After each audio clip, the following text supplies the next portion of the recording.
আসসালামু আলাইকুম everyone, welcome back to my channel. আজকে আমি সেই ফেমাস চিপস মাখার রেসিপিটি নিয়ে হাজির হয়েছি। তো প্রথমে আমি যেটা বলে নিব সেটা হচ্ছে যারা ডায়েটে আছেন তারা কিন্তু ভিডিওটা স্কিপ করবেন। এই চিপস মাখার রেসিপিটা এতটাই টেস্টি হয়েছিল যে আপনারা ডায়েটের কথা একদমই ভুলে যাবেন। তো প্রথমে আমি আলু যে চিপসটা নিয়েছি, এখানে আপনারা যে কোনো পছন্দের একটা চিপস ব্যবহার করতে পারবেন, যার যেটা পছন্দ। দেন আমি এখানে অ্যাড করে দিব হচ্ছে ঝাল চানাচুর। তো চানাচুর আমি সম্পূর্ণ প্যাকেট দিব না, এখান থেকে হাফ দিয়ে নিব।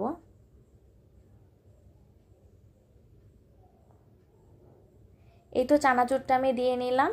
তারপরে দিয়ে দিব হচ্ছে শসা আর টমেটো। এখানে আপনারা চাইলে পেঁয়াজ কুচি, মরিচের কুচিও ব্যবহার করতে পারেন, আমার কাছে ভালো লাগেনি তাই আমি ব্যবহার করিনি। তো আমি এখানে দিয়ে নিলাম শসা আর টমেটো কুচি। আর এখানে যে চিকেনটা ব্যবহার করেছি সেটা আগে থেকে আমি ভেজে নিয়েছিলাম, তবে এটার সাথে যে মশলাটা নিয়েছি সেটা হচ্ছে লবণ, আদা রসুন বাটা আর হচ্ছে হলুদের গুঁড়ো, কিছুটা মরিচের গুঁড়ো, একদম অল্প অল্প পরিমাণে দিয়ে চিকেনটাকে ভেজে নিয়েছিলাম। দেন আমি দিয়ে নিলাম হচ্ছে টমেটো সস আর মেয়োনিজটা একসাথে মিশিয়ে নিয়েছি সেটা। এখন খুব ভালোভাবে এটাকে মিশিয়ে নিব, তারপরে দেখাচ্ছি এটার লুকটা কেমন হয়েছে। খুবই টেস্টি ছিল। তো আপনারা চাইলে এরকমভাবে বানিয়ে বাড়িতে খেতে পারেন। Thanks for watching.